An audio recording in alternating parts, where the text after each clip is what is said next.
आप देख रहे हैं आदिनाथ टीवी चैनल, अनादि से अनंत की धर्म यात्रा।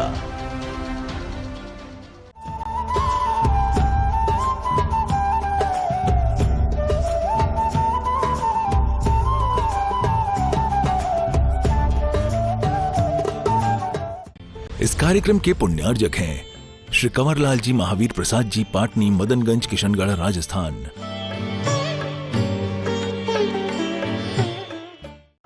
एक पंडित जी साहब थे, कैलाश चंद जी, बहुत बड़े पंडवान थे। जिंदगी में बस तुम्हारी एक चर्या में, तुम बताए बिना लोग तुमसे कह दे, मैं लो तुम्हें एक होमवर्क दे रहा हूं, मोटिवेशन। जिंदगी में तुम्हें एक कार्य कोई ऐसा करना है जो अपरिचित व्यक्ति तुम्हारी क्रिया देखकर कह दे, लगता है तुम, बस इतना सा करो, इतना सा कर लो तो भी हम तुम्हें अगले भाव को जैन बनने का आइडेंटिटी कार्ड दूंगा, कंपनी का, गारंटेड है। बस एक बार कोई कह दे, लगता है तुम, चाहे तुम्हें खाते समय कहे, चाहे उठते समय कहे, चाहे पीटते, किसी भी समय, लगता है तुम। पंडित जी कैलाश चंद जी साहब ने सुनाया था, जबलपुर के अंदर सन 1984 की बात है कि वो पहली बार प्रवचन करने कहीं गए तो एक स्टेशन पर नल में पानी लेने के लिए उतरे तो उन्होंने नल में क्या कर लिया, छन्ना लगा दिया। पहली बार प्रवचन करने गए तो एक जैसे ही छन्ना लगाया तो वहां दूसरे लोग खड़े थे। उन्हें लगता है कि आप जैन हैं। पंडित जी इतने खुश हुए, भगवान मुझे आपसी भक्ति करने से सर्टिफिकेट नहीं मिला, आज मुझे एक अपरिचित व्यक्ति ने कह दिया कि तुम जैन हो, मेरा जीवन धन्य हो गया। इतना आनंद। एक छन्ना लगाते ही लगता है आप जैन हैं और मेरा विश्वास गलत नहीं हो सकता। उन्होंने कहा, हाँ साहब मैं जैन हूं। बोले ये गुण जैनियों में ही पाया जाता है कि स्टेशन पर पानी पीना है तो भी तुम अपनी जिंदगी में भी ऐसे अपरिचित लोगों में, यात्रा में, कहीं भी कोई एक तुम्हारा टाइटल करना है जिससे लोग तुम्हें कहें कि लगता है तुम जैन हो। कहां से लगते हो जैन? और तुम यदि जैन हो तो अब थोड़ा सा पता बताया जाएगा। जैसे एक पिता ने अपने बेटे को प्रवचन के प्रारंभ में कहा था ना, ऐसा ही तुम्हें बोलना है कि तुम जैन हो। तो जैसे बच्चे को पिता का नाम रटा दिया गया, ऐसे ही तुम अपने पिता के कम से कम नाम रट लो। मैं जैन हूं क्योंकि मुझे 24 भगवानों के नाम याद हैं। 24 भगवानों के नाम याद हैं। अपने पिता का पूरा बायोडेटा, अपने पिता के संबंध में पूरी जानकारी रखो। जिनेंद्र कैसा होता है, जिनेंद्र क्या होता है, क्योंकि मैं जैन हूं। और जैन शब्द किससे मिला? पिता का नाम तो जैन नहीं था, जैन कोई गुण है। ये जैन शब्द आया कहां से? जिनेंद्र देव से आया है।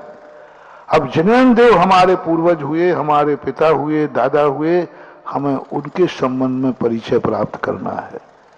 भगवान मान के नहीं, बाप मान के। बेटा इसलिए पिता का नाम नहीं जान रहा है कि ये महान है, ये मेरे पिता हैं। कोई अनजाना व्यक्ति में से पूछेगा, कहीं मैं भटक जाऊंगा तो क्या बताऊंगा? एक व्यक्ति था, कहीं होटल में रुकने गया तो उन्होंने कहा मैं जैन हूं। उन्होंने कहा बताओ 11वें नंबर तीर्थंकर का क्या नाम है? वो नहीं बता पाया। उसको फुटपाथ पर रात बताना पड़ी। वो कहता तुम जैन हो ही नहीं सकते। धर्म के लिए मैं कह रहा हूं, यदि तुम्हें जैन हुई है तो कम से कम तुम्हें 24 भगवानों के नाम याद होना चाहिए। क्योंकि मैंने नहीं कहा तुम्हें जैन, मैंने नहीं कहा जैन, क्योंकि मुझे तो नहीं लग रहा है तुम जैन हो। मेरी दृष्टि तो बहुत आगे की है, उसमें तो तुम्हें पसीना आ जाएगा। मेरी दृष्टि में तो जैन की परिभाषा अलग है। जो कर्मों को जीत लेता है, जो इंद्रियों को जीत लेता है, वह जैन कहलाता है।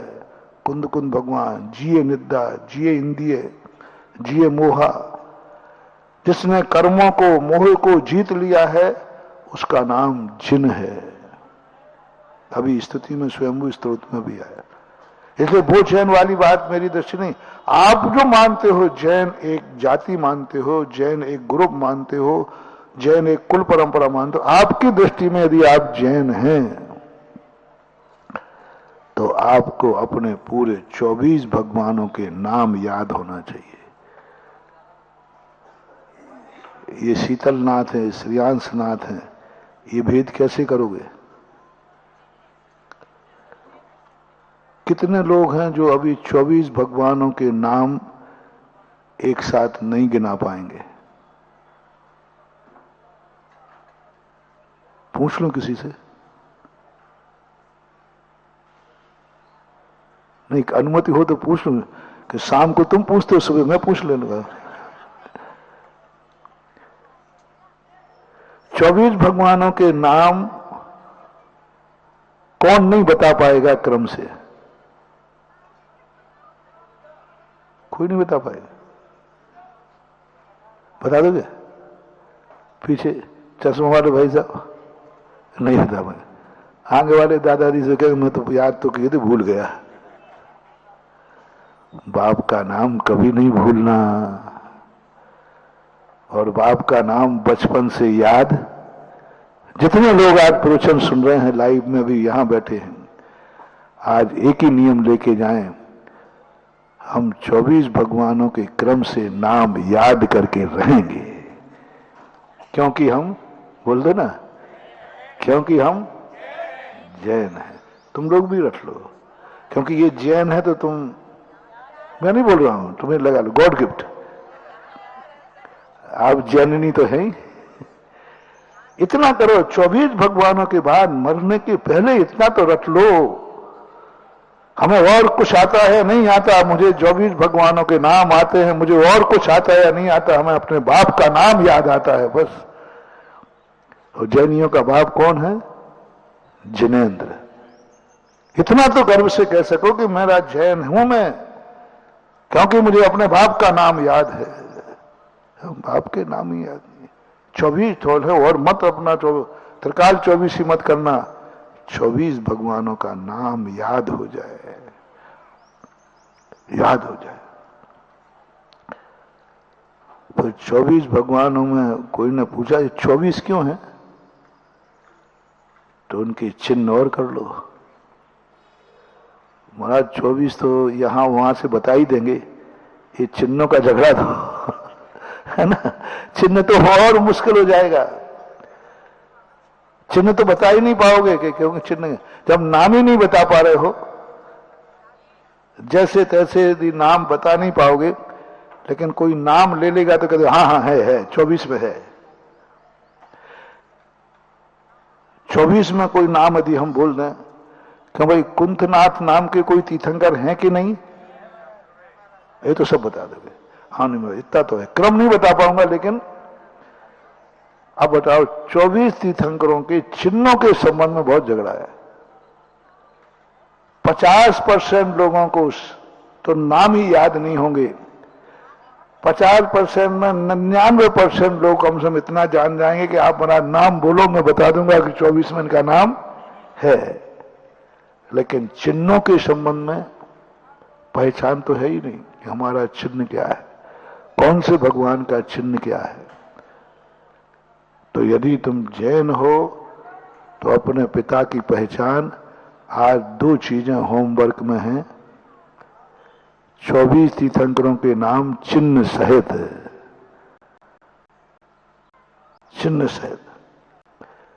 पहले ऋषभनाथ बैल का चिन्ह, दूसरे अजितनाथ हाथी का चिन्ह, तीसरे शंभवनाथ घोड़े का चिन्ह, चौथे अभिनंदन बंदर का चिन्ह, 5वें सुमतिनाथ चकवा का चिन्ह, 6वें पद्म प्रभु कमल का चिन्ह, 7 में सुपार्शनाथ सातिया का चिन्ह, 8 में चंद्र प्रभु चंद्रमा का चिन्ह, 9 में पुष्पदन मदर का चिन्ह, 10 में शीतलनाथ कल्प वृक्ष का चिन्ह, 11 में श्रियांशनाथ गैड़ा का चिन्ह, 12 में बांसफूज भैंसा का चिन्ह, 13 में विमलनाथ सूकर का चिन्ह, 14 में अनंतनाथ सेही का चिन्ह, 15 में धर्मनाथ वज्रदंड का चिन्ह, 16 में शीतलनाथ हिरण का चिन्ह,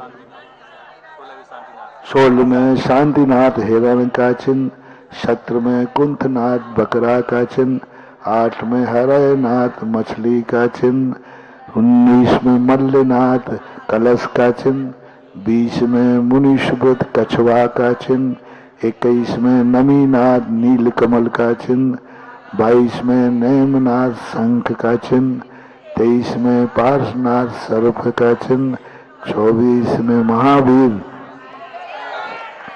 सिंह का चिन्ह। इतना तो रटी लो कम से कम। ये तो संकल्प करना है जितने लोग सुन रहे हैं कि मरने के पहले इतना तो करके ही मरेंगे। वहां किसी ने पूछ लिया कहां से आए हो, तो जैन से आए, तो वो कोई बताओ 24 भगवान के नाम गिनाओ, क्या बनाओगे? पहचान होना चाहिए और ऐसी परिणति आत्मा में होना चाहिए कि नहीं, मैं जानता हूं, मैं नमोकार मंत्र जानता हूं, मैं नमोकार मंत्र के 5 परमिष्टि का स्वरूप जानता हूं। अरहंत का स्वरूप क्या है? रत्नकरण श्रावकाचार्य में समंत्र भद्र महाराज ने गजब की बात की। उन्होंने आत्मा की चर्चा नहीं की, 6 द्रव्य 7 तत्वों की चर्चा नहीं की, 9 पदार्थों की चर्चा नहीं की, स्वर्ग मोक्ष की चर्चा नहीं की। उन्होंने कहा तुम्हारी बल्दियत का स्वरूप क्या है? देव साधु, शुरुआत ही कर दी। कोई धर्म की चर्चा नहीं। जैसे तुमने बालक से कुछ नहीं बताया, उसको यही बताया तू अपने माता पिता कुल के नाम पता कर ले। सबसे पहले उन्होंने कहा तुम्हें इतना ज्ञान हो तुम्हारे भगवान कैसे होते। वहां नमोकार मन तो आता है, लेकिन अनंत की पहचान बताओ। 18 दोषों से ये पहचान है। सिद्ध का स्वरूप बताओ, नमो सिद्धानम, जो शरीर से रहित 8 गुणों से संपन्न होते। आचार्य महाराज बताओ कौन होते हैं, पहचान बताओ। 36 मूल गुण, उपाध्याय 25 गुण। साधु हैं, साधु के कम से कम मूल गुण तो याद रखो कि हमारे साधु, तुम साधुओं को तो मानते हो। और पूछ लिया किसी ने अगले भाव में जाकर कि बताओ साधु कैसा होता है, क्या मूल गुण होते हैं? तो फिर कहना हम फिर से भेजो, हम महाराज से पूछ के आते हैं। कम से कम ये तो हो कि हमारे दिगंबर मुनिराज का स्वरूप क्या होता है, कैसा स्वरूप होता है। ऐसा होते हैं हमारे दिगंबर, अकेले कपड़े उतार के आ गए तो महाराज बन गए, मंदिर में पूजा होने लगी तो भगवान बन गए? नहीं, हमारे यहां भगवान का भी स्वरूप है, हमारे यहां गुरु का भी स्वरूप है। ऐसे होते हमारे भगवान, ऐसे होते हमारा गुरु। ऐसा बेसिक ज्ञान हमारे पास होना चाहिए। अब तुमने कहा, अब तुमसे किसी ने पूछा कि बताओ तुम्हारे नगर में, कौन से नगर के हो तुम लोग? फलाने नगर के। वहां कितने मंदिर हैं? वहां कौन कौन से महाराज आए, कब कब आए, कितने कितने दिन रुके, और मंदिर कितने हैं? अब मंदिर बता दोगे बहुत सारे लोग, कई लोग तो वो भी नहीं बता पाएंगे। इसलिए आपको यदि वो नगर प्यारा है तो कम से कम साल भर में एक बार 10 लाख क्षण पर्वों में अपने नगर को तीर्थ बांध करके वंदना किया करो। तीर्थ यात्रा पे नहीं जा पाए कोई बात नहीं, लेकिन कम से कम साल भर में एक बार नियम लो। सभी लोग जो प्रवचन सुन रहे हैं लाइव में यहां, कि मैं साल में एक बार अपने नगर के सारे मंदिर ऐसी वंदना करेंगे जैसे तीर्थ क्षेत्रों की वंदना कर रहे हैं। तीर्थ क्षेत्रों की वंदना कर रहे हैं। मंदिरों को पहले होता था 10 लाख क्षण पर्व में, आज भी कई लोग हैं जो 14 पर्व के दिन में पूरे मंदिरों की वंदना करते हैं, पूरे मंदिरों की वंदना करते हैं। 14 के 14 करते हैं, अष्टमी 14 करते हैं, और साल भर में एक बार पूरे मंदिरों की वंदना करेंगे। ऐसे वंदना करना पुंज लेकर के, जैसे तीर्थ यात्रा पर निकलते ना, ऐसे हम पूरे नगर की वंदना करेंगे। एक दिन तो करो साल भर में, कम से कम ये तो हो जाएगा कि हमें ये पता चलेगा कि हमारे नगर में यह मंदिर है।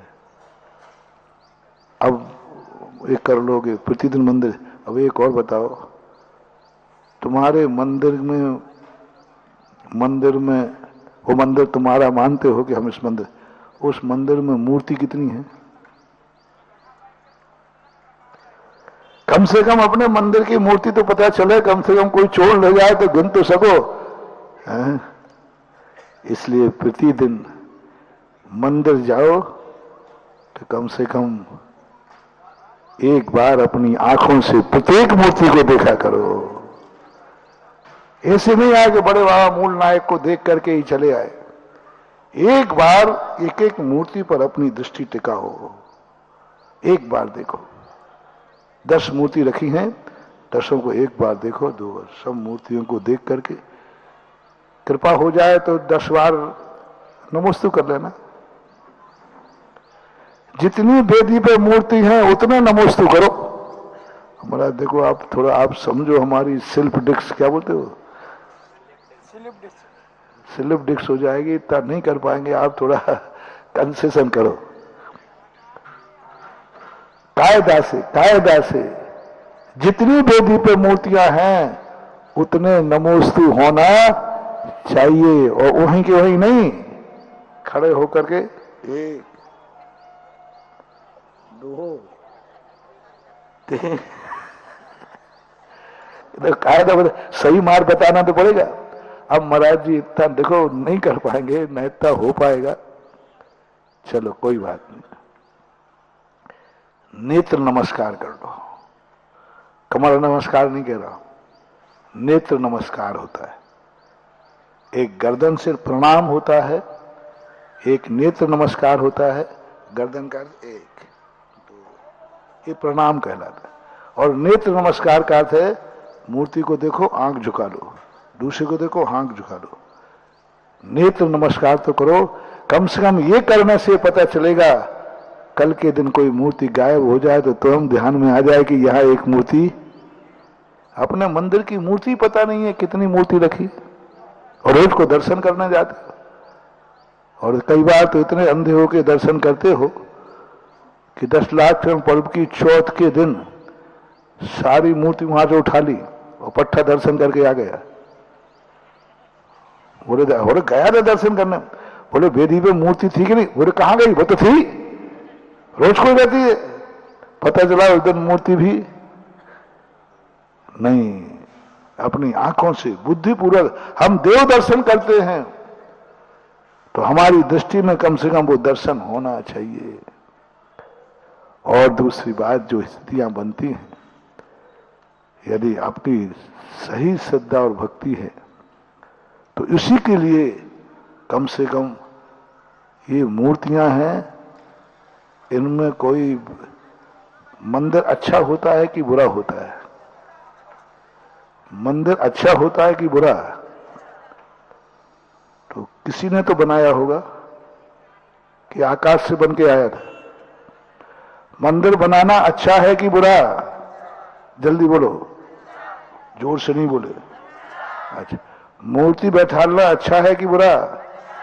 तो कभी तुम्हें एक आध बार भाव आया किसी मंदिर को देख करके? हमेशा तुम्हारे मन में एक भाव बना रहता है। दूसरे के मकान में, किराए के मकान में रहते हो ना, क्या कोई जिंदगी है? किराए के मकान में रह रहे, उस किराए के मकान में कोई कमी नहीं है, कोई कमी नहीं है, बढ़िया कर रहा है, बहुत अप टू डेट है, लेकिन फीलिंग क्या हो रही है कि किराए का, महिलाएं भी क्या चर्चा करती है, क्या जिंदगी में महाराज किराए का मकान है, घर में यही चर्चा। यहां तक कि मेरे पास अरे महाराज जी एक तो आशीर्वाद दे दो, आपकी भक्त हूं, कम से कम घर का मकान हो जाए। मैंने क्यों फुटपाथ नहीं, मार फुटपाथ पे नहीं, किराए का मकान भी अच्छा है, लेकिन फीलिंग क्या है, कितने ही अच्छा मकान हो, किराए के मकान की फीलिंग अच्छी नहीं है, क्योंकि मकान तो किराए का है। फ्री भी देने को कोई मिले कि नहीं कोई बात नहीं आप रह जाओ, हमारे यहां कोई किराया नहीं लगता, तो भी फीलिंग क्या है, आकर है तो बोल दो ना, आकर है तो पराया। जल्दी बोलो, नहीं तो हम अभी वरदान देंगे, भगवान करे किसी का घर का मकान ना होवे। नहीं महाराज, ऐसा नहीं। हर व्यक्ति के मन में एक भाव आता है, हर महिलाएं चर्चा करती हैं, पति से कहेंगी बेटे से, बेटा इतना तो कमा ले, कम से कम घर का एक मकान हो जाए, किराए के मकान के अंदर। दूसरे के मकान में रह रहे हैं, सब तरफ से रह रहा है, वो कुछ खाली नहीं करा रहा, वो कुछ बोल नहीं रहा है, तो भी फीलिंग होती है। कभी तुम्हें किसी मंदिर में दर्शन करने जाते हो, कभी फीलिंग हुई, कभी फीलिंग हुई कि मैं दूसरे के बनाए हुए मंदिर में पूजा कर रहा हूं, हे भगवान इतना तो दे दे, एक मंदिर मैं भी तेरा बना सकूं। फीलिंग की बात है, फीलिंग बनवाने की बात नहीं, फीलिंग करना। किराए के मकान में रहने वाले को फीलिंग है, किराए के मकान में लोगों को चर्चा करने में महिलाएं खूब माहिर होती है, इसमें इतना टॉर्चर करती हैं, क्या कर लिया जिंदगी भर कमा के, किराए के मकान में रह रही हूं। महिलाओं यही टॉर्चर एक बार कर दो अपने घर में, क्या मंदिर जाते हो, क्या दूसरों के बनाए मंदिर, इतना तो कमाओ कि एक बार हम स्वयं का मंदिर बना करके पूजा कर सकें, इतना तो मंदिर बनाओ। वहां तो 30 लगाना है मंदिर में जाके, पराये का दूसरे का बनाया हुआ, दूसरे ने मूर्ति बैठा ली है, हमारी तो किस्मत है। बस इतना सा भाव कर लेना, इतना सा परिणाम कर लेना, तुम्हें अकृत्रिम चैत्यालय में दर्शन करते हुए पाए जाओगे, तुम नंदीश्वर में दर्शन करते पाए जाओ, क्योंकि एक बार ये भाव किया तुमने, कभी अपने हाथ से तो मंदिर एक बनाना है। ये तीर्थ क्षेत्र क्यों बने, भगवान ने बनाए वो तो बनाए, सिद्ध क्षेत्र हो गए, ये अतिशय क्षेत्र क्यों बनते हैं, उन्हीं भक्त आत्माओं को बनते हैं जिनके मन में ये टीस है कि जब घर का मकान, किराए का मकान हमें पसंद नहीं है, हमें टीस लगी है, तो मंदिर में आते उनको टीस लगती है कि मेरा खुद का मंदिर होना चाहिए, मैं खुद एक मंदिर बना सकूं। और जैन जो महिलाएं होती हैं वे अपने बेटे को, पति को चैन नहीं लेने देती, क्या जिंदगी में कमाए, काहे के जैन हो, खा पी करके उड़ा करके मस्ते रह गए हो, क्या कभी एक मंदिर बना पाए, क्या कभी तुमने अपना मंदिर बनाया, कभी अपने मंदिर की प्रतिष्ठा कराई। ये टॉर्चर होना चाहिए, ये मीटिंग होना चाहिए, घर में इस पे तलय होना चाहिए, चर्चा होना चाहिए, और आपको भी होना चाहिए। जब जब तुम मंदिर में दर्शन करने जाओ तब तक तुम्हें टीस लगना चाहिए। क्या टीस, मंदिर किसी और का, वो मना नहीं कर रहा है, अपने यहां रोकते भी नहीं, कोई मना नहीं कर रहा है, कोई नहीं रोक रहा है, लेकिन अंदर टीस लगाना, ऐसे टीस करने वालों ने ही समाज ने सोचा कि अब क्या करें, नगर में तो इतने मंदिर बनेंगे नहीं, तो फिर तीर्थ क्षेत्रों की स्थापना हुई कि चलो अपन तीर्थ बनाते हैं, वहां हर व्यक्ति अपना अपना मंदिर बनाएगा और गर्व करेगा मैंने मंदिर बना करके मरा था।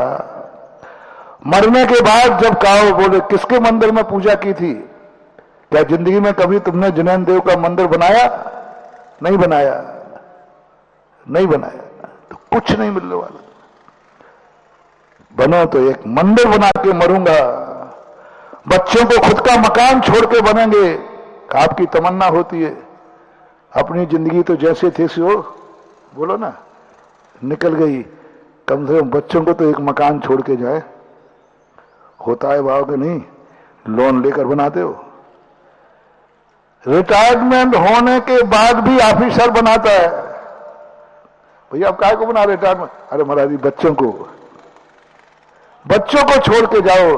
इसी प्रकार तुम अपनी जिंदगी में मरने के पहले हम अपने बच्चों को एक मंदिर छोड़ के जाएंगे। वो कह सकेंगे ये मंदिर मेरे पिताजी ने बनाया था, ये मंदिर मेरे पूर्वजों ने बनाया था, ये मंदिर इस प्रकार का बना है। कम से कम बच्चे कह सके ये मकान मेरे बाप का है, ये मंदिर मेरे पिताजी के द्वारा बनाया हुआ है। ऐसे के लिए ही ये तीर्थ क्षेत्रों की स्थापना हुई। कटनी वालों, अब बहोरी बंधवा लो। हम भगवान के लिए मंदिर नहीं बनवा रहे हैं। हम आप लोगों के तुम गर्व से जाके कह सको मैंने खुद मंदिर बना करके आया हूं, क्योंकि मैं जैन हूं और जैन देव मेरे पिता हैं। मैं अपने हाथ से एक मंदिर बना के मरूंगा, एक मूर्ति बैठाल के मरूंगा। ये संकल्प करना चाहिए। कहीं भी करो, एक मंदिर बना के मरूंगा, एक मूर्ति बैठाल के मरूंगा, क्योंकि मैं यह बताना चाहूंगा कि मैंने मरने के पहले खुद मंदिर बनाकर उसकी प्रतिष्ठा की है। मैंने खुद मूर्ति बना करके उसका अभिषेक किया है। मैंने खुद मूर्ति बैठाल कर उसको एक बोल दो, बस इतना सा कह के मर जाना। मूर्ति बैठाल कर एक अर्घ चढ़ा के मर जाना और कहना मैं वो भाग्यशाली हूं, खुद के मकान में मरा हूं। मैं वो भाग्यशाली हूं कि मूर्ति बैठालने के बाद अर्घ चढ़ाकर मैंने प्राणों का त्याग किया। और इस निमित्त से, इन कारणों से ही जाओ तुम कहीं किसी फुटपाथ या के यहां पैदा नहीं होगे, क्योंकि तुमने कहा है समय आपका हो रहा है। अपन इसकी फिर चर्चा करेंगे। बहुत बड़ी बात आज अपन ने बहुत, जो तुम हो उसी क्लास को पढ़ाया है हमने। तुमने खुद कहा मैं ये हूं, मैं ये हूं, उसी को पढ़ाया। और पढ़ना ही वही है अपने श्रावकाचार में कैसे जीवन धन्य होता है, और जब जीवन धन्य है तो भविष्य को कैसे धन्य कहें। महावीर भगवान की बुरा देखने में आता है वह सारा नैमित्तिक ज्यादा होता है। और नैमित्तिक जब कोई कार्य पराधीन हो जाता है तो उसके अंदर हमें बहुत सावधानी रखना पड़ती है। दो हेतु तो सदा से मिलते आए,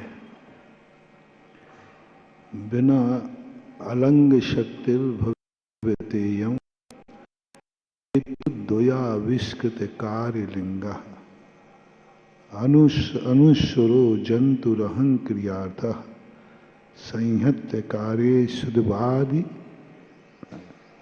कि हे भगवान, दो हेतुओं से तो हमेशा कार्य की पहचान है। कोई कार्य हुआ है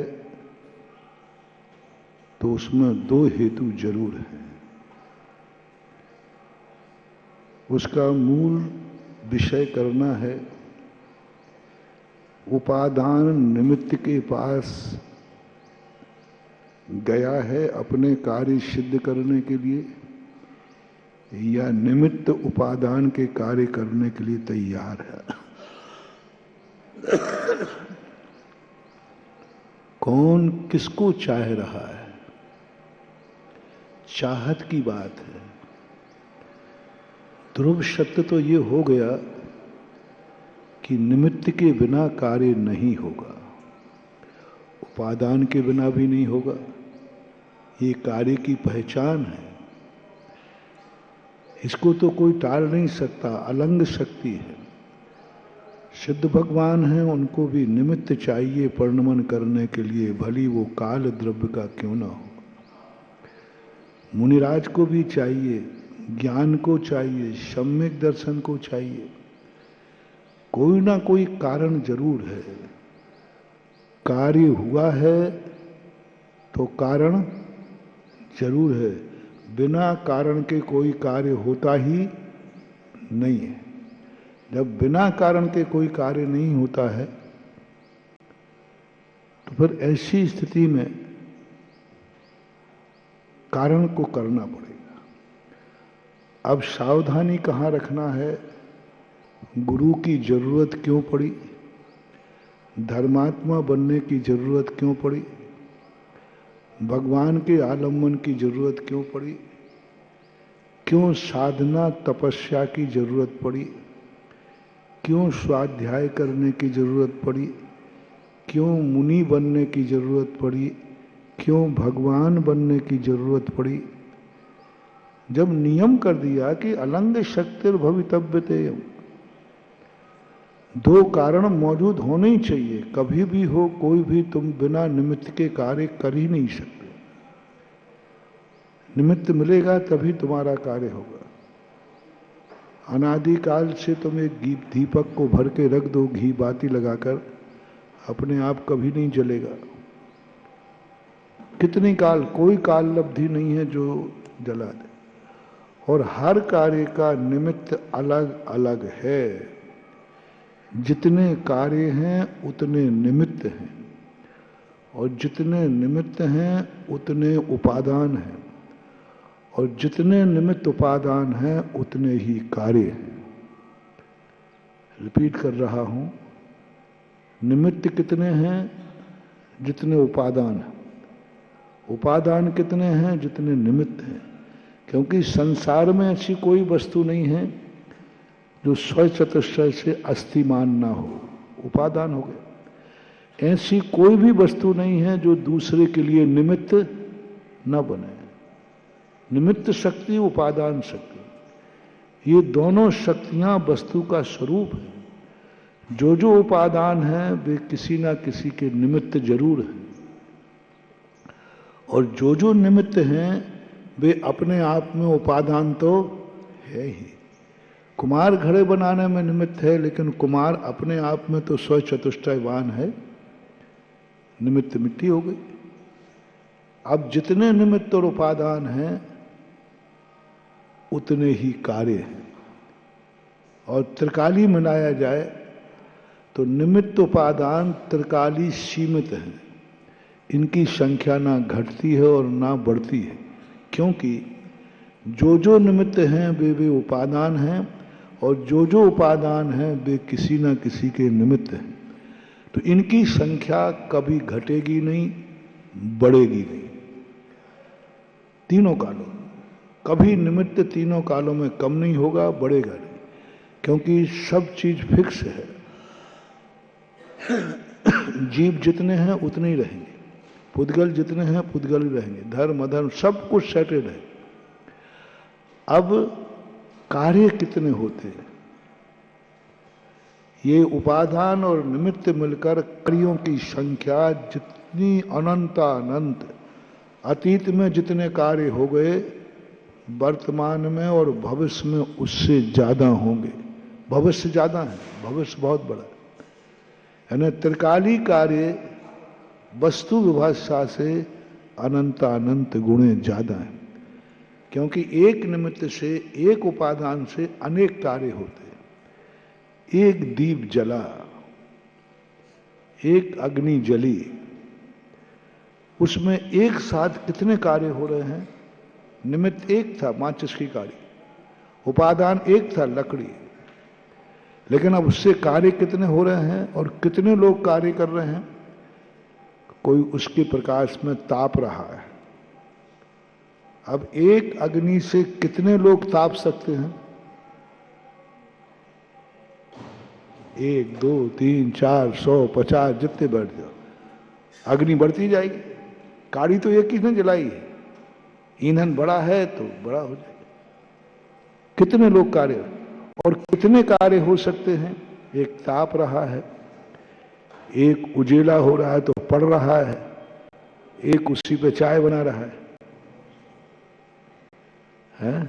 उसी, और एक उसमें अग्नि में डाल दिया तो भरता बना रहा है। और वो लकड़ी भी जल रही है। कोई जीव जंतु है तो उसी अग्नि से मर रहा है। एक समय में कितने कार्य हो सकते हैं एक निमित्त उपादान से, बहुत सारे कार्य होते। अब ये सारी व्यवस्था तो नियत कर दो, जहां जहां निमित्त उपादान है वहां वहां कार्य हैं, और जहां जहां कार्य हैं वहां वहां निमित्त उपादान हैं। एक समय भी नहीं जाता किसी भी द्रव्य का जिस समय द्रव्य कोई ना कोई कार्य रूप परिणत ना हो। द्रव्यत्व गुण ही कहता है द्रुवती द्रोष्यति अद्रुवत। परिणमन किया था, कर रहा है और करेगा। इसलिए ऐसा एक भी द्रव्य नहीं है जो प्रति समय कोई ना कोई कार्य न कर रहा हो। ऐसा एक भी निमित्त नहीं है जिस निमित्त से कोई ना कोई कार्य ना हो रहा। दीपस्तमा पुद्गल भाव तोस्ती, बहुत अच्छा सा दे दिया पूज्य ने। दीपस्तमा पुद्गल भाव तो स्थिति, दीपक बुझ गया। सुधा भक्तों की ओर से आपके चरणों में त्रिवार नमोस्तु पूर्वक हम ये भावना भाते हैं कि हे गुरुदेव, आपका सत्संग बना रहे, आपका साथ बना रहे, आपका सर पे हाथ बना रहे। ऐसी परम भावना के साथ आपके चरणों में अनंत कोटि नमोस्तु पूर्वक आज की मंगल देशना के लिए हम सभी विनम्र निवेदन आपके चरणों में करते हैं। हम सबका कल्याण हो, हम सबका मार्ग प्रशस्त हो, मोक्ष मार्ग प्रशस्त हो, घर में सुख समृद्धि संपन्नता ऐसी आवे कि हम भगवान की वैयावृत्ति और आपकी वैयावृत्ति में सतत संलग्न रहे आए। हमारे भाव कभी विचलित नहीं हों, हमारे कभी ऐसे परिणाम नहीं हों कि हम धर्म से च्युत हो सकें। ऐसे उत्कृष्ट भावों के साथ आपके चरणों में अनंत कोटि नमोस्तु नमोस्तु नमोस्तु गुरुवर। बाहर से हमारे बीच में बहुत से साधर्मी बंधु पधारे हैं, महाराष्ट्र से हमारे बीच में आए और गुरुदेव के चरणों में श्रीफल भेंट कर आशीर्वाद ग्रहण करें। गोलाकोट से पूरी कमेटी हमारे बीच में है, आए गुरुदेव के चरणों में श्रीफल भेंट कर आशीर्वाद ग्रहण करें। सागर से भी हमारे बीच में डॉक्टर साहब पधारे हैं, वो भी आए और गुरुदेव के चरणों में श्रीफल भेंट करके आशीर्वाद ग्रहण करें। बाकल समाज भी हमारे बीच में हैं, वो भी आए और गुरुदेव के चरणों में श्रीफल भेंट करके आशीर्वाद ग्रहण करें। परम पूज्य गुरुदेव के चरणों में अनंत कोटि नमोस्तु पूर्वक आज की मंगल भावना के लिए हम सब प्रार्थना करते हैं। पनागर से भी हमारी समाज हमारे बीच में है, कटनी से पूरी बस आई हुई है, सारे सामाजिक बंधु हैं। गुरुदेव का आशीष कटनी पे बरसता रहा है। वो धन वर्षा, वो आशीष वर्षा सतत अविरल चालू है और कटनी से जो बरसात प्रारंभ हुई है वो अविरल सलीमनाबाद और सलीमनाबाद के बाद चमत्कारोदय तीर्थ क्षेत्र पर प्रारंभ हो चुकी है। आप सभी अपने अपने स्थान पर बैठकर मंगल देशना के लिए अपना मानस पटल बना लें। गुरुदेव की यह मंगल देशना लोगों के जीवन में कार्यकारी है, लोगों के जीवन को प्रशस्त करने वाली है, लोगों के जीवन को एक उत्कृष्ट साधना देने वाली है। ऐसी परम भावना के साथ गुरुदेव के चरणों में अनंत कोटि नमोस्तु पूर्वक आज की मंगल देशना का सभी पूरी समाज की ओर से निवेदन। नमोस्तु नमोस्तु नमोस्तु गुरुदेव।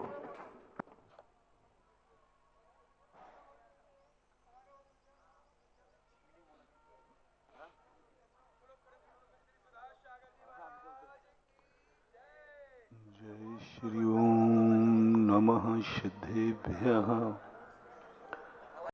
जय श्री ओम नमः सिद्धेभ्यः। जय श्री ओम नमः सिद्धेभ्यः। सर्वमंगल मांगल्यं सर्वकल्याणकारकं प्रधानं सर्वधर्माणां जैनं जयतु शासनम् जैनं जयतु शासनम्। पंच परमेष्टि भगवान की आचार्य श्री गुरुवर कुंद कुंद महाराज की आचार्य श्री गुरुवर विद्यासागर महाराज की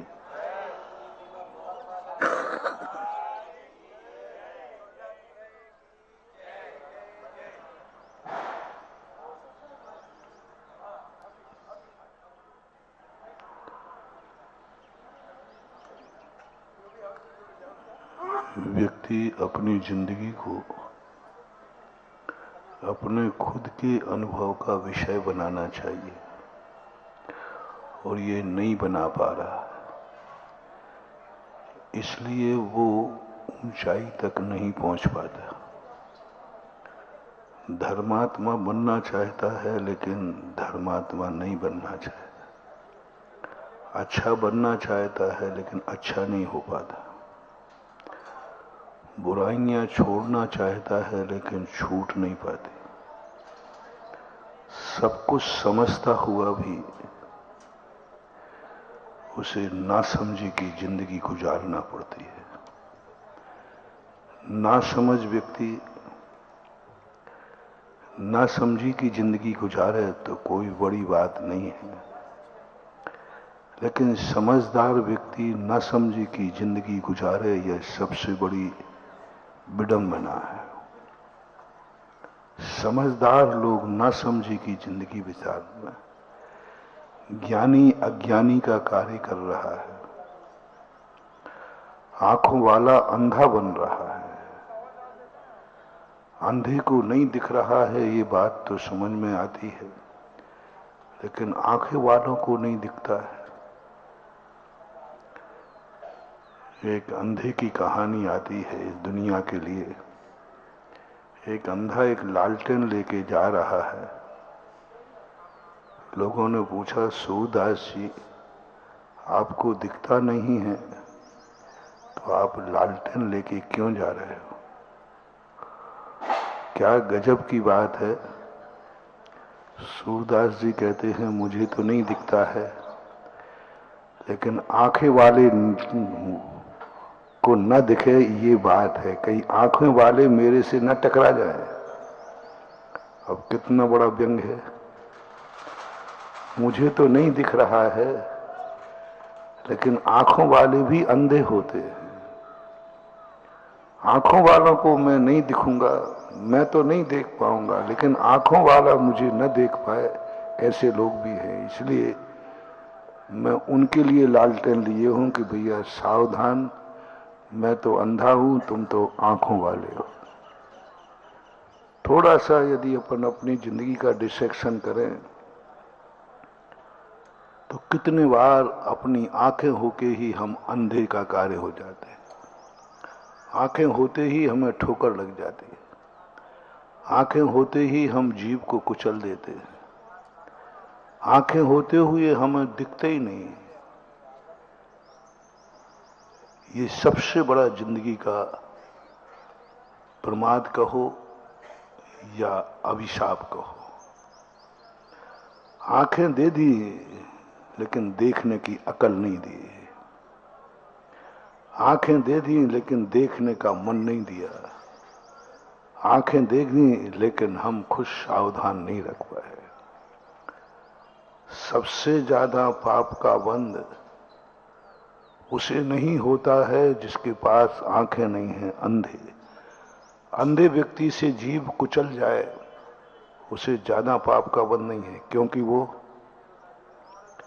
लेकिन आंखों वाले से जीव कुचल जाता है तो ऐसा पाप का बंध होगा कि उसको भी कोई कुचलेगा ही कुचलेगा। कई लोग गाड़ियों से कुचल जाते हैं। क्यों? क्या कर्म किया इन्होंने? इन्होंने किसी को कुचला है, अंधे बन के नहीं कुचला। इनकी आंखें थीं फिर भी कुचल दिया। फिर भी आंखों से नहीं देख पाए।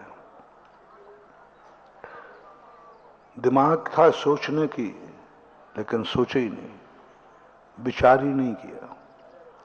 बिना मन व्यक्ति, पागल व्यक्ति, उन्मत्त व्यक्ति, मनहीन व्यक्ति यदि कोई गलत कर बैठे, अच्छे बुरे का ज्ञान नहीं रखे तो कोई बड़ी बात नहीं।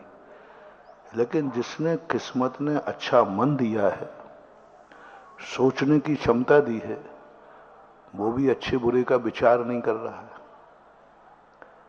ऐसे व्यक्ति जन्म लेते हैं निकृष्ट योनियों में, नीच कुलों में, नीच पशुओं में भी बनेंगे तो नीच बनेंगे।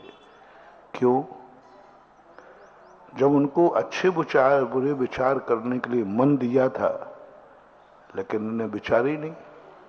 जो मन में आया सो किया, जो मन में आया तो किया। इससे अच्छा तो वो बिना मन वाला है, कम से कम दया का पात्र तो है, कर्म भी दया करता है। इस बिना मन वाले ने अच्छा बुरा नहीं सोचा। कैसे सोचता? उसके पास तो मन था ही नहीं, कर्म भी माफ कर देता है। लेकिन हम और आप क्या बहाना बनाओगे? तुम्हारे पास तो मन है।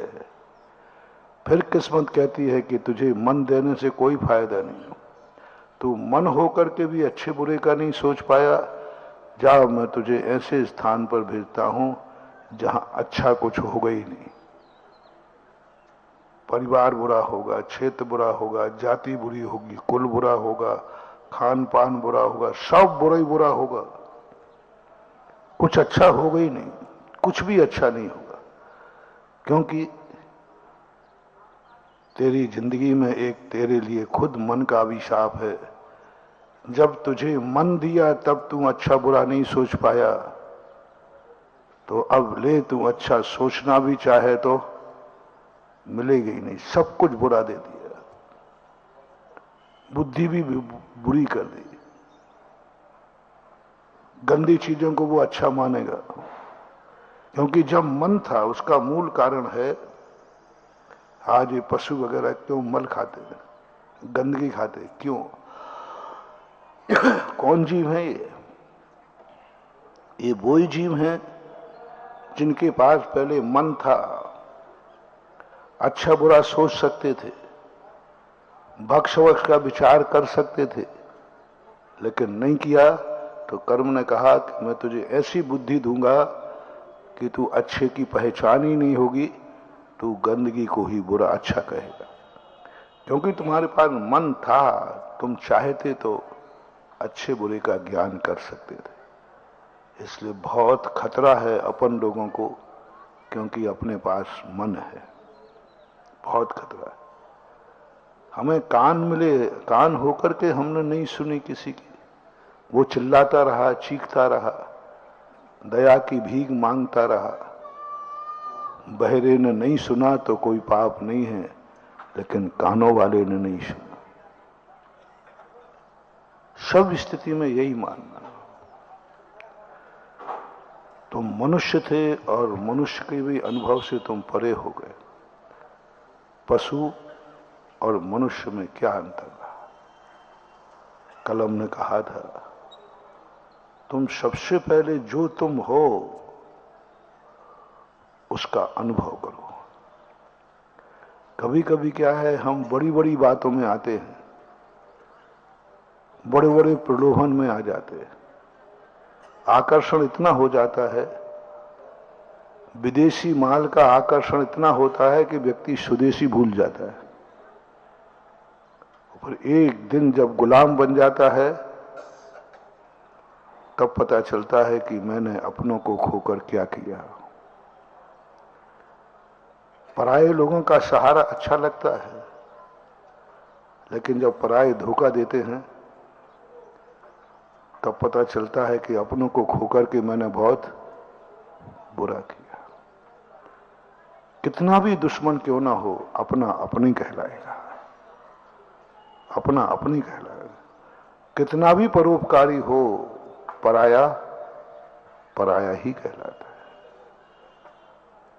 लेकिन हमारा आकर्षण इतना बढ़ जाता है, हम इतना जिंदगी में आकर्षित हो जाते हैं पर पदार्थों से कि सबसे शुरुआत होती है कि हम अपने आप को ही भूल जाते हैं कि मैं कोई हूं, क्योंकि पर में आकर्षण है। और जब बर धोखा देता है तब पता चलता है। आप लोगों की जिंदगी में आप लोग अपनों को ठुकरा करके परायों की बात में आ जाते हैं। जब वो ठोकर मारता है तब याद आती है कि मैंने अपनों को ठुकरा कर कितनी बड़ी गलती की। आज जिस ढंग से अपने देश में विदेशी कंसेप्ट बढ़ रहा है, विदेशी बढ़ रहा है, एक दिन तुम पछताओगे कि तुम अपना सब स्वदेशीकरण खो दिया। हम साधु संत यही तो बात कहते हैं, हमारे पूज्य आचार्य महाराज ने यही तो कहा, विदेशी आकर्षण में मत पड़ो। कितने मुश्किल में देश स्वतंत्र हुआ है, हजारों लाखों लोगों के प्राण गए हैं, जलियांवाला कांड हुआ है, पाल वाला कांड हुआ है, कितना कितना नाश हुआ। तब आज अपन आजादी की श्वास ले रहे हैं, फिर गुलाम होंगे, फिर गुलाम होंगे। गुलामियत का सबसे बड़ा कारण है हम जितने पराश्रित होते जाएंगे, जितना पर पे विश्वास करते जाएंगे, जितना आकर्षित होते जाएंगे, हम कुछ प्राप्त नहीं कर रहे हैं, हम अपनी शक्तियों को खो रहे हैं किसी भी चीज में। इसलिए महावीर स्वामी ने अपने फॉलोवर को कहा, स्वाधीन हो जाओ। जब जब तुम्हारे लिए, एक बार मैंने कहा था कहीं, जब जब तुम्हें 2 वरदान में से कोई एक लेना पड़े, कौन सा वरदान? एक वरदान मिल रहा है, जाओ जिस समय तुम्हें जिस चीज की जरूरत पड़ेगी तुरंत हाजिर होगी। 7 स्टार होटल। 7 स्टार होटल का अर्थ क्या है? जिस समय जो चाहिए है। हमारे धर्म शास्त्र में भी एक 7 स्टार होटल है। हमारा आशीर्वाद भी एक 7 स्टार का, एक 5 स्टार का, एक 3 स्टार का है, और एक जनरल है, और एक फुटपाथिया भी है।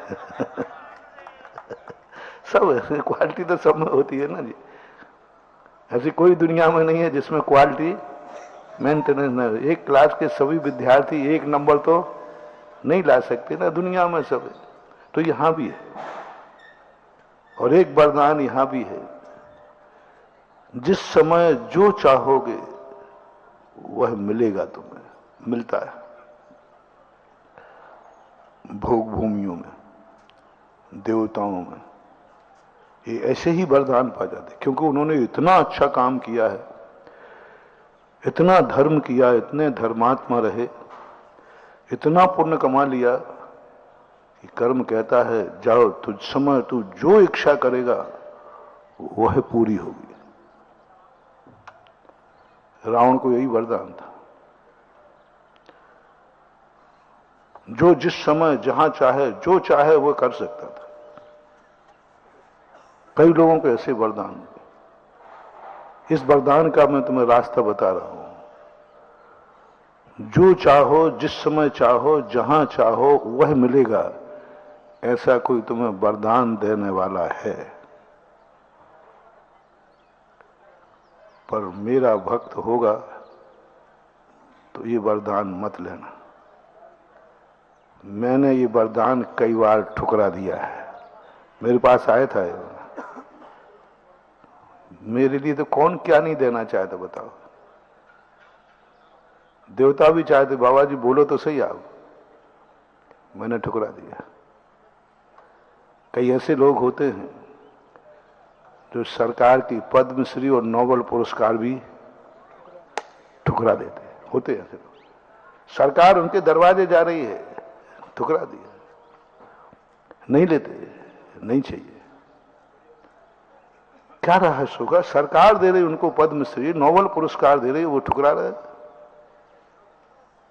अरे जिसके लिए लोग मर रहे हैं, सोर्स लगा रहे हैं उस उपाधि के लिए।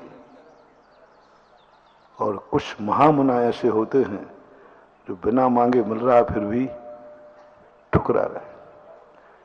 कई लोग टिकट के लिए मर रहे हैं और कुछ लोग ऐसे हैं जिनको सरकार टिकट देना चाहती है। एक बार हमारे साथ राजस्थान में होगा, एक सरकार के नेता थे मुख्यमंत्री, तो उन्होंने कहा कि मन के भाई एक फलाने स्थान पर एक जैन का मन है खड़े होने का, उसको खड़े आशीर्वाद मांग रहा है, आप टिकट दे दो तो दे दूं आशीर्वाद। बोले बोला यार किसकी बात करते हो, आप ऐसा करो, आप उन्होंने नाम लिया, आप अशोक पार्टी को खड़ा कर दो, मैं आपके बिना कहे टिकट दे दूंगा। तो मैंने कहा अच्छा, तो बोले दे दूं। अशोक से कहा, बोले महाराज जी हमें तो हर चुनाव में टिकट का पहले से आता है, घर में आता है, वो ठुकरा देते हैं। भैरव सिंह ने कहा, वसुंधरा ने कहा, हर सरकार चाहे कांग्रेस हो चाहे बीजेपी हो उनको टिकट देना चाहती है, लेकिन वो लेना नहीं चाहते। अब आप लोग बताओ, यदि सरकार तुम्हें टिकट देना चाहे तो महाराज जी हमें लिखी तो बहुत बार हम तो पार्षद के ही दे देते तो हम ले लें। दुनिया में ऐसे लोग हैं जो पार्षद में भी अभाग्य मानेंगे, और दुनिया में ऐसे लोग भी हैं जो सांसद का टिकट भी ठुकरा सकते हैं, नोबेल पुरस्कार भी ठुकरा सकते हैं। संसार में यदि कोई ऐसा है जहां हमारे शास्त्रों में एक उदाहरण आता है, ये 7 स्टार वाला, 1200 देवता एक साथ सामने खड़े हो जाते हैं मुनिराज के सामने। पूज्यवर वीरसेन स्वामी धवला जी के अंदर उल्लेख किया, 1200 देवता, एक नहीं 1200 देवता चारों तरफ खड़े हो जाते हैं। है भगवान, मैं आपकी तपस्या से प्रभावित हूं, आपके ज्ञान से प्रभावित हूं, आपकी चर्या से प्रभावित हूं, आप जो चाहेंगे वो हम सब करने को तैयार हैं, आदेश दीजिए, आदेश दीजिए मुझे। महाराज देखते ही नहीं उनकी तरफ आंख उठा के, महाराज हम देवता लोग हैं जिन्हें पाने के लिए लोग तरसते हैं, लोग सिद्ध करते हैं, एक छोटे से देवता को सिद्ध करने आते हैं, हम 1200 लोग आपके पास आए हैं। महाराज कहते भैया हमें कोई जरूरत नहीं है। नहीं नहीं, हम सब लोग सब कार्य करने में समर्थ हैं, हम सब शक्तिशाली हैं, आप जो कहोगे वो कहूंगा। बोले भैया जो जो तुम कर सकोगे वो मुझे करना नहीं है, और जो मुझे करना है वो तुम कर नहीं सकोगे, और जो तुम कर सकते हो वो मैं अनंतों बार मैं खुद कर चुका हूं, क्योंकि अनंतों बार मैं खुद देवता बन चुका हूं। क्या उपदेश! जो देवता तुम बन के आज कह रहे हो मैं खुद देवता बन चुका हूं अनंतों बार, और मैं खुद कर चुका हूं, यदि वही सब मुझे चाहिए है तो फिर साधु बनने की जरूरत नहीं थी। और जो मैं करना चाहता हूं वो तुम कर नहीं पाओगे। नहीं महाराज आप बोलिए तो सही, आदेश दे दिए, सब करने को तैयार हूं। बोले मैं जन्म जरा मृत्यु को जीतना चाहते हैं और मोक्ष जाना चाहते हैं, कर पाओगे? बोले साहब ये तो हम ही अपने लिए नहीं कर पाए, तुम्हारे लिए क्या करेंगे। ठुकरा दिया, और जैसे ही ठुकराया तैसे ही देवताओं ने जय जयकार की, पुष्प वृष्टि हुई, और बोले धन्य हैं, ऐसी भी शक्तियां हैं जो आए हुए देवताओं को ठुकरा देते हैं। नहीं, ठुकरा दिया। बस उसी समय उनकी ऐसी शक्तियां बढ़ती हैं कि वे मुनि से केवल ज्ञानी बनने की ताकत आ जाती है, और जो मुनि उनको स्वीकार कर लेता है उनके काम तो करते हैं लेकिन उसका पतन हो जाता है, दुर्गति हो जाती, दुर्गति हो जाती, क्योंकि उन्होंने स्वीकार कर लिया। और एक लोभ में आ गए, जो चाहे जिस समय करेंगे। उन्होंने कहा ठीक है, मैं जब चाहूंगा, जब मैं तुम्हें याद करूं मेरे पास आ जाना, मेरे कार्य करना। बस उस साधु की दुर्गति हो जाती। सच्चे साधु की पहचान है, सच्चे सज्जन की पहचान है, तुम्हारे भविष्य के उज्जवल की कामना का एक सगुन दे रहा हूं, मोटिवेशन दे रहा हूं। जैसे हमने महाराज कह दिया, पूज्यवर शांति सागर महाराज जब दक्षिण की तरफ आने लगे, उत्तर की तरफ, तो एक पंडित ने कहा, बोले महाराज उत्तर भारत में मत जाओ, वहां के लोग बहुत वक्र हैं और वहां बहुत संकट है, अंग्रेजों का राज्य है। वहां जाओ तो पहले कोई मंत्र सिद्ध कर लो देवताओं को, जिससे देवताओं के बल पर तुम सबको वश में कर लोगे। तब महाराज क्या बोलते हैं, पंडित होकर तेरा मिथ्यात नहीं गया अभी तक। मैं राजा नहीं हूं, महाराजा हूं। मैं किसी की आर्चना करूंगा, मैं किसी के सहारे विहार करूंगा, मैं अपनी शिक्षा किसी सहारे से कराऊंगा, मैं संयमी होकर के असंयमियों की याचना करूंगा, असंयम के अधीन होऊंगा, मैं उनको पुकारूंगा मुझे नहीं। मैं दुश्मन के हाथ से मर सकता हूं, लेकिन मैं देवताओं से अपनी रक्षा की याचना नहीं कर सकता। ये थी पूज्यवर शांति सागर की असाधारण विशेषता।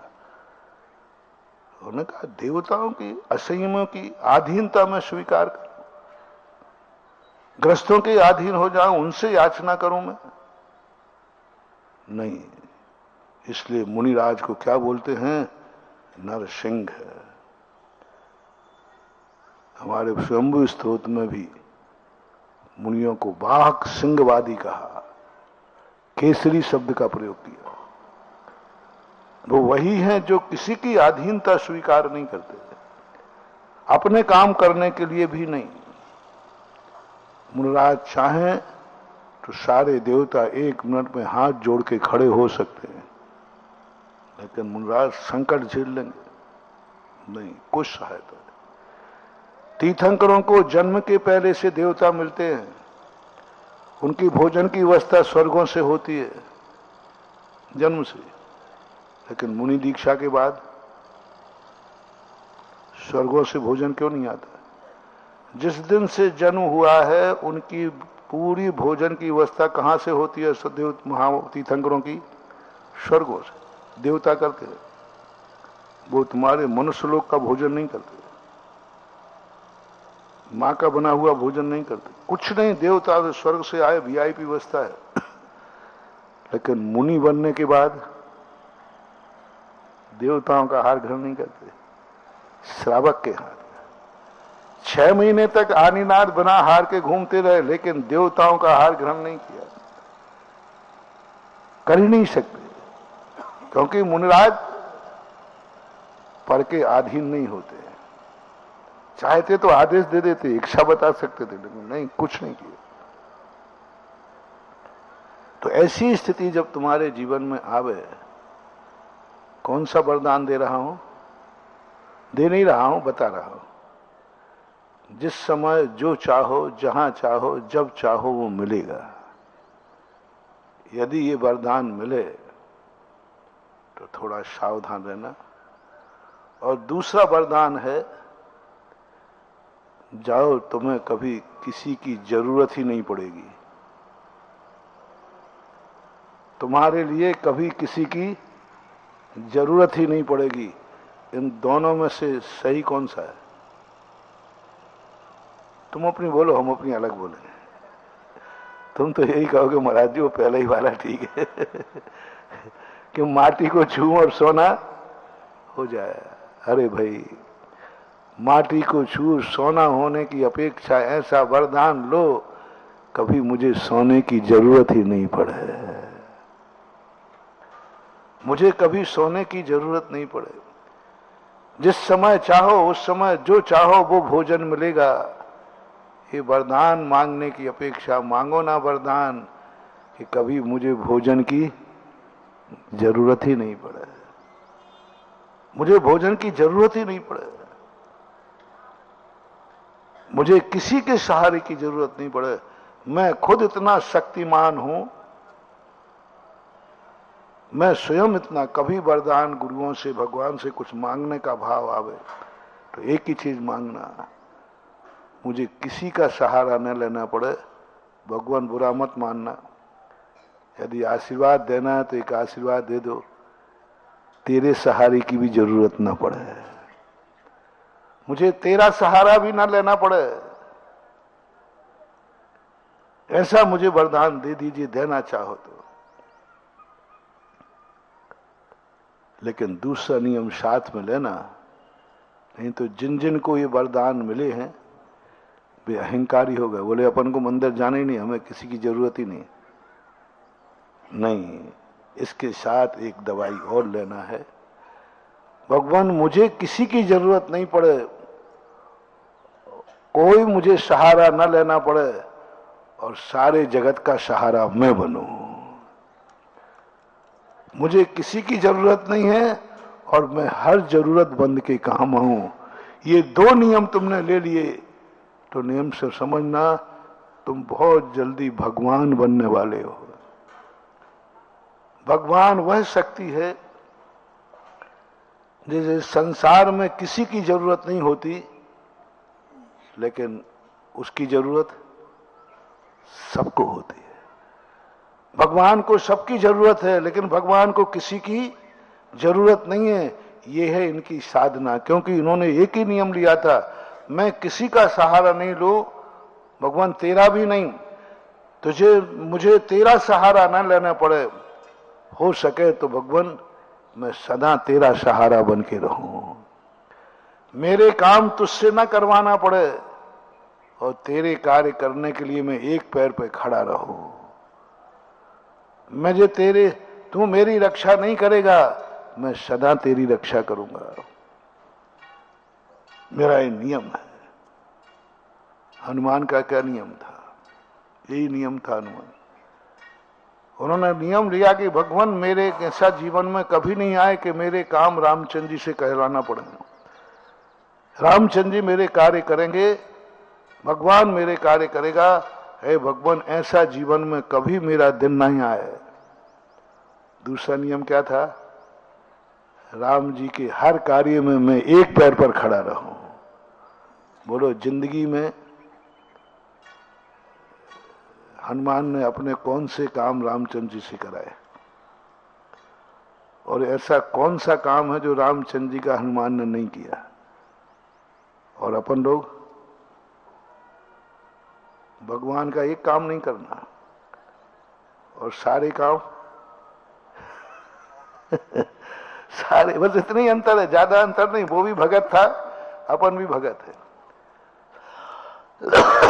वो इसलिए भगत था कि मैं भगवान के काम आ सकूं, और आज पंचम काल के जीव इसलिए भगत हैं कि भगवान मेरे काम आ सके। भगवान मेरे काम आ सके, ये आज की धारणा है। और हनुमान की धारणा थी कि मैं भगवान के काम आ सकूं, इसलिए मैं मंदिर आता हूं। कहीं मेरी जरूरत हो तो सोचना कभी, कितना अंतर है, जमीन आसमान का अंतर है। कभी ऐसा भाव करना नहीं, भगवान तो मेरे काम आए, ये तो मैं कभी सोचूंगा भी नहीं, लेकिन मेरी भावना है जब भी तेरे काम की जरूरत पड़े तो मैं सदा तेरे काम आता रहूं। यह यदि तुमने भाव कर लिया, समझ लेना तुम भगवान बनने के लिए तैयारी शुरू हो गई। भगवान से मांग नहीं रहा, भगवान के काम करने को तैयार हो गया। क्यों रामचंद्र जी से ज्यादा हनुमान पूजे जाते हैं? क्योंकि रामचंद्र जी ने हनुमान से अपने काम तो कराए हैं, लेकिन हनुमान ने रामचंद्र जी से कोई काम नहीं कराया। कोई काम नहीं कराया, सब रामचंद्र जी के काम करते रहे, संकट पर संकट झेलते रहे। और ऐसी स्थिति अपनी बनना चाहिए कि भगवान मैं किसके काम आ सकूं। विचार करना, कुछ तो हो। पहला निर्णय तो ये करो कि सब वरदान मिले तो बस एक ही भावना, मेरी जिंदगी ऐसी हो मुझे किसी के सहारे की जरूरत न पड़े। मैं नहीं चाहता हूं कि किमिक्षिक वरदान, मैं समर्थ होना चाहता हूं। मैं उपसर्ग झेलूंगा लेकिन देवताओं को सिद्ध नहीं करूंगा। शांति सागर महाराज ने, मरना पड़ेगा तो मर जाऊंगा लेकिन अधीनता स्वीकार नहीं करूंगा, असंयमी के सामने नहीं झुकूंगा। ये गर्दन झुकता है, वो एक शायरी है ना, फकीरों के सामने झुकना मुझे शर्म नहीं आती है, लेकिन हिटलरों के सामने झुकना मुझे पसंद नहीं है। फकीर यानी गुणवानों के सामने झुकने में, लेकिन हम असंयमी के सामने झुके नहीं। और उन्होंने, ऐसी स्थिति आपको भी होना चाहिए, सबकी होना चाहिए। और लेकिन मैं सबके काम जरूर आऊंगा, सदा खड़े रहना। एक चींटी के काम भी मैं आऊंगा, चींटी को भी मैं बचाऊंगा, चींटी मुझे बचावे या न बचावे। ये परिणाम यदि अपना बन जाता है तो मान लीजिए महानुभाव, तुम्हारा बहुत शुभ दिन आने वाला है, बहुत शक्तियां प्रकट होने वाली है। इतनी शक्तियां प्रकट होंगी, इतनी शक्तियां प्रकट होंगी कि सारी दुनिया तुम्हारा सहारा डरेगी, क्योंकि तुमने एक वरदान मांगा है, बस मुझे किसी का सहारा ना लेना पड़े। भगवान इतनी शक्ति दे देना, कितनी बड़ा संकट आ जाए, मैं तुझे नहीं पुकारूं, या तो मैं निपटा दूं उसे संकट को, या सहन करने की शक्ति देना।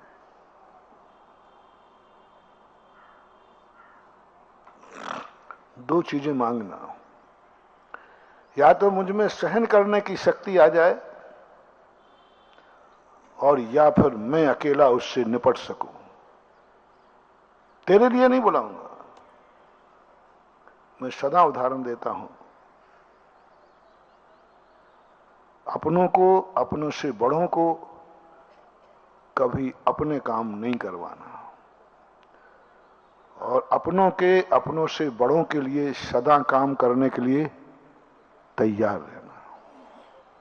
दुर्योधन और राम में यही अंतर था। दुर्योधन में भी युद्ध लड़ा, श्री राम ने भी युद्ध लड़ा। दुर्योधन ने अपने युद्ध जीतने के लिए किन किन को दांव पर लगाया? सबको निपटा दिया। ताश्री को, द्रोणाचार्य को, कृपाचार्य को, मित्र कर्ण को, और स्वयं भी मिट गया। जब जब तुम्हें अपने काम के लिए अपने बड़ों की इज्जत, बड़ों की शक्तियां, बड़ों का धन, बड़ों की दौलत, बड़ों की शौहरत दांव पे लगाने का काम भाव आ जाए, समझ लेना तुम्हारे अंदर दुर्योधन पना पनप चुका है, तुम्हारा विनाश निश्चित है। भाव भी आ जाए, बहुत बड़ा मोटिवेशन दे रहा हूं, भाव भी आ जाए कि मैं अपने बड़ों की इज्जत को शेयर करूंगा, बड़ों की इज्जत को मैं उपयोग में लूंगा, बड़ों की इज्जत लेकर का नाम लेकर मैं इज्जत पाऊंगा, बड़ों की इज्जत से मैं इज्जत कमाऊंगा। कोई मुझे नहीं पूछ रहा है, मैं बाप का नाम लेकर, तुम नहीं समझते हो, तुम मुझे पूछ नहीं रहे हो, मालूम मैं किस बाप का बेटा हूं।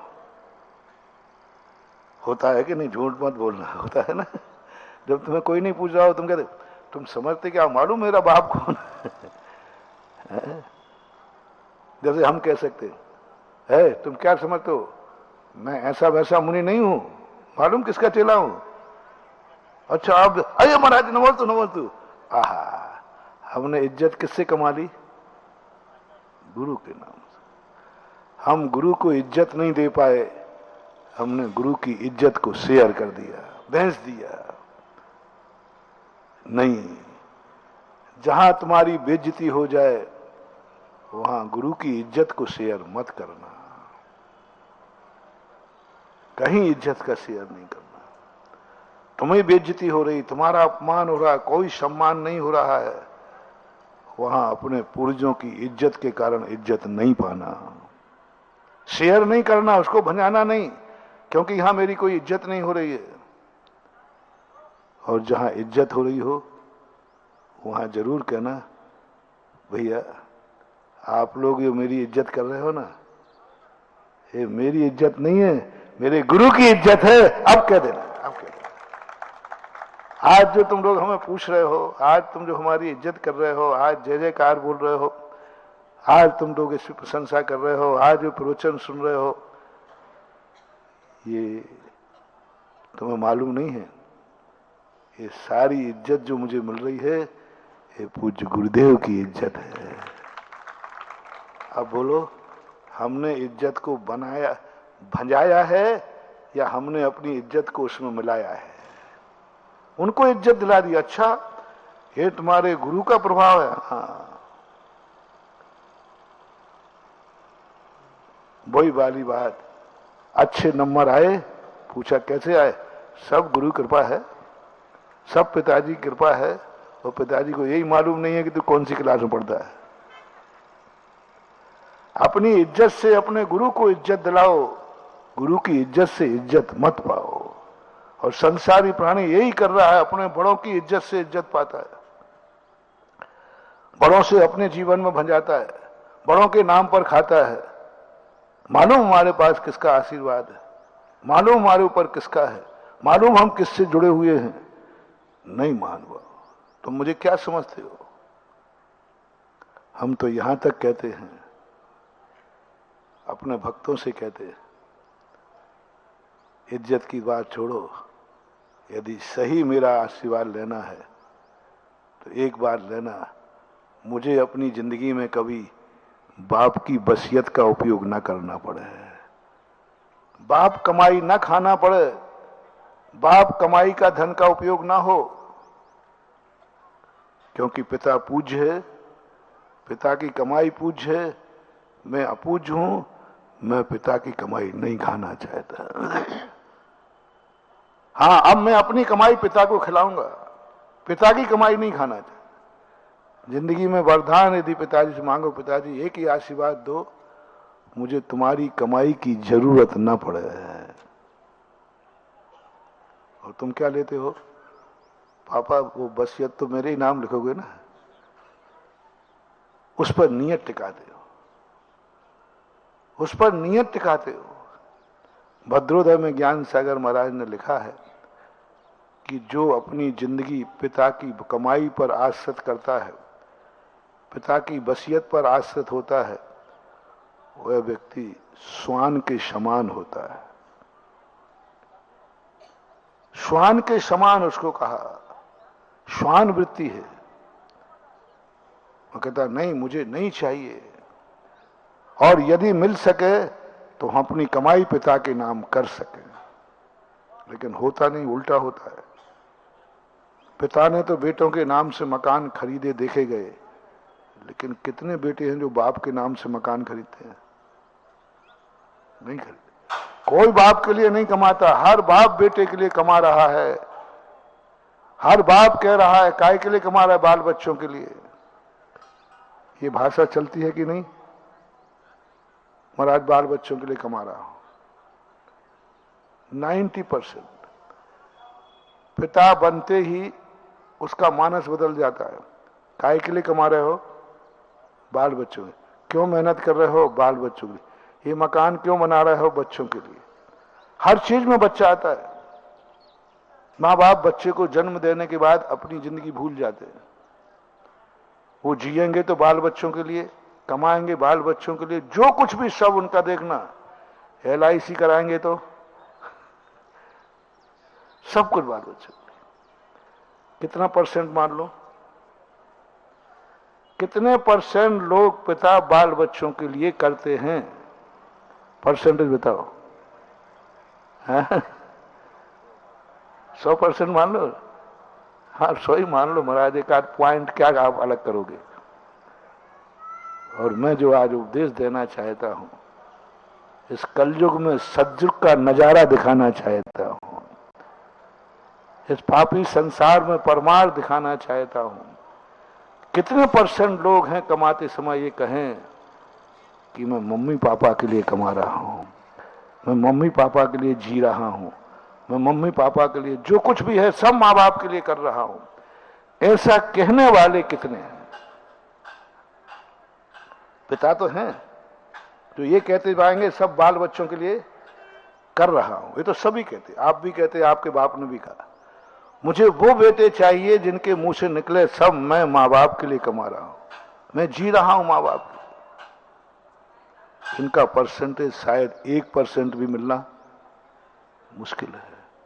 और जिस दिन महानुभाव तुम्हारे मन में ये भाव आ गया, तुमने ये आदत डाल दी, उसी दिन समझ लेना तुम चक्रवर्ती और एक दिन तीर्थंकर बनोगे। किसके लिए कमा रहा है? बड़ों के लिए, पूज्य के लिए। कभी देखो तो सही माँ बाप के लिए कमा रहा हूं, कभी बनाओ तो रोटी माँ बाप के लिए बना रहा हूं। मैं इसलिए जी रहा हूं क्योंकि माँ बाप बूढ़े हो रहे हैं ना, इनकी सेवा कौन करेगा? मैं मर जाऊंगा तो अनाथ हो जाएंगे माँ बाप। तुम्हें लगता है कि मैं मर जाऊंगा तो बच्चे अनाथ हो जाएंगे, और मैं कह रहा हूं तू मर जाएगा तो बाप अनाथ हो जाएगा। ओहो, अंतर समझना महानुभाव। हमें बहुत कम लोग कहते हुए मिले कि भाई, अरे भाई तू मर जाता तो क्या नुकसान है? अरे महाराज जी छोटे छोटे बच्चे हैं, छोटे छोटे अनाथ हो जाएंगे। मैं ये शब्द सुनना चाहता हूं, महाराज मैं मर जाता तो मेरे मम्मी पापा बूढ़े हैं, वो अनाथ हो जाते, उनकी सेवा कौन करेगा? हमें मरते समय बच्चे याद आते हैं, बच्चे अनाथ हो जाएंगे। हमें मरते समय याद आता है कि हमारी पत्नी विधवा हो जाएगी। हमें पछने समय याद नहीं आते कि मेरी मां निपुती हो जाएगी। हमें याद नहीं आता कि पिता बेसहारा हो जाएगा। इस समय उसको सहारे की जरूरत है, और मैं मर गया तो सहारा खत्म हो जाएगा। ये चिंता किसको आती? आज पिताजी ने कमाना छोड़ दिया, वो कहां से लाएंगे पैसा? मैं उनको, आप बच्चों को क्यों कमाते हो? क्योंकि महाराज बच्चे कमा के नहीं जानते, छोटे छोटे हैं ना, उनको खर्चा के लिए चाहिए, उनको फीस के लिए चाहिए। 1000 खर्चे हैं महाराज जी बच्चों के। तो बच्चों को पढ़ना है तो स्वयं कमावे ना। नहीं महाराज वो अभी कमाने लायक नहीं है। यही सब मैं जानता हूं, थोड़े थोड़े तुम्हारा यही बहाना होगा। अब महाराज बच्चे कहां से कमाएंगे? उनको तो हमें कमाना है। बस मैं कुछ नहीं कर रहा हूं। अब पापा मम्मी भी कमाने लायक नहीं रहे, उनको खर्चा के लिए चाहिए। और वे शादियों के भक्त हैं, उनको दान देने का भी मन होता है। ओहो, कितने बेटे पिता जो कहते हैं कि महाराज जी, अरे भाई तुम तो बहुत दान, महाराज जी आजकल हमने अब कमाना छोड़ दिया है। अब जब हमने कमाना छोड़ दिया तो हम दान कैसे देंगे? वो समय था कि हम कमाते थे और देते थे। महानुभाव, तुम्हारी जिंदगी में घर में बहुत बड़ा अभिशाप हो गया। जब पिता को ये कहना पड़ा कि अब मैंने कमाना छोड़ दिया, इसलिए अब दान कहां से दूं? बेटा कमा रहा, अब उससे पूछ लो। ये कह दिया अब मेरा कमाना नहीं है। क्या कभी किसी स्कूल में बच्चे ने कहा कि मास्टर साहब मेरे पास फीस नहीं है क्योंकि मैं कमाता नहीं हूं?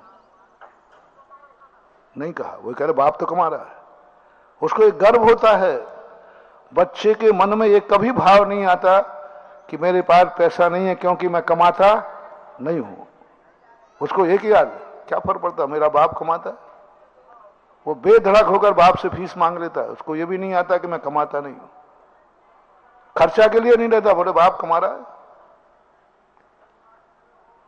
क्या ये अनुभूति जैसे बेटे को होती है, बाप कमा रहा है, बाप फीस भरेगा, बाप, कोई डर की बात नहीं है, मेरे बाप के पास पैसा है। क्या ये अनुभव कोई पिता कर सकता है? उससे बोली लेने की बात कहे, वो बेधड़क ले लेवे। कोई कहे कमाना बंद कर दे, अरे चिंता क्यों, मेरा बेटा कमा रहा है, मेरा बेटा कमा रहा है, क्या चिंता करना। मैंने कमाया कि बेटे ने कमाया, हमारे यहाँ कोई भेद नहीं है। बेटा कमाने पर यदि बाप को दान देने का भाव आ जाए, जाओ बेटा तुम्हें किमिक्षक वरदान मिल गया, तुम चक्रवर्ती बनोगे, अक्षय निधियां बनोगी। क्योंकि पिता ने क्या कह दिया, ये शब्द कभी पिता कह दे महानुभाव, बहुत बड़ा मोटिवेशन दे रहा हूं कि भैया आजकल मैंने कमाना बंद कर दिया, बेटा कमाता, बेटे से पूछ लो। सासू ने कह दिया भैया आप तो बहू से बात कर लो। ये भाव अभिशाप है, बर्बाद कर देगा तुम्हें। पिता को इतना अधिकार नहीं। मैं अपने भक्तों से कहना चाहूंगा कि अपने पिताओं और माता पिताओं को एक अधिकार दे देना कि मम्मी पापा, जैसे तुम पहले दान देते थे, जैसे तुम पहले धर्म करते थे, जैसे तुम्हारी साख थी,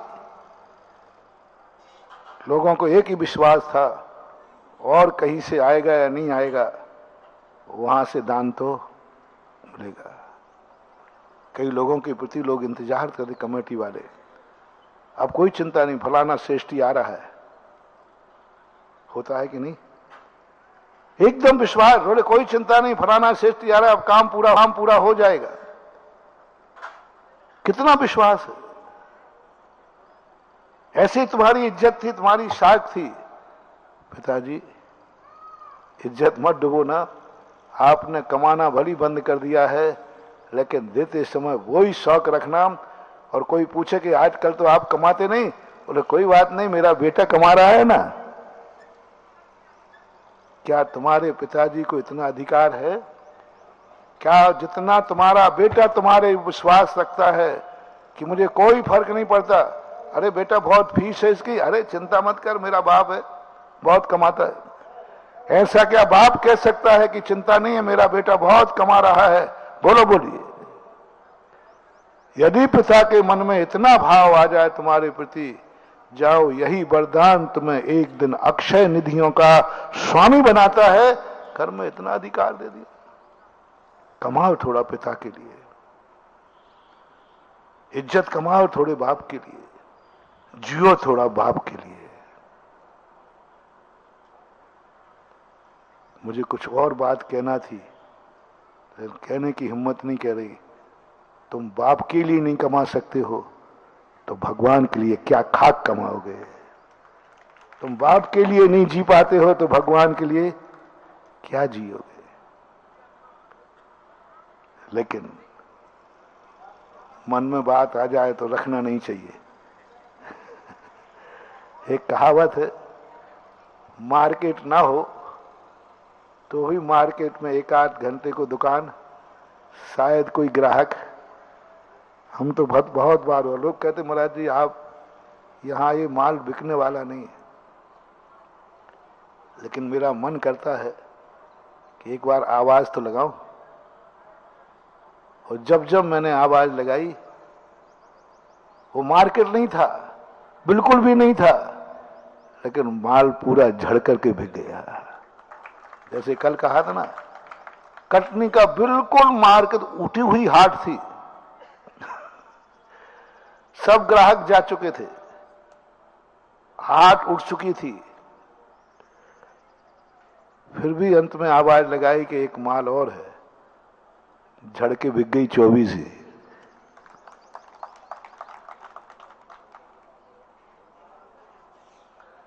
शाम को कई बार कुछ ग्राहक होते हैं जो शाम को ही आते हैं। ऐसे ही होता है, आवाज हमारा लगाना काम होता है। हम जानते हैं तुम लोग मन नहीं बनाओगे, लेकिन हमें भी अपनी आवाज पर विश्वास है, क्योंकि दिल से निकली हुई आवाज किसी ना किसी के दिल को पलट देती है। नहीं करते हुए भी आपने देखा बाजार में, कई बार तुम बाजार में लिस्ट लेके गए हो, मैं इतना सामान लाना है, फिर भी कोई नई चीज दिख जाए तो गए नहीं थे। सब्जी पे भी होता है। इनको कभी पुरुष लोग इनको मार कर ले ही नहीं जाते। इस कार्यक्रम के पुण्यार्जक थे श्री कंवरलाल जी महावीर प्रसाद जी, पाटनी, मदनगंज, किशनगढ़, राजस्थान।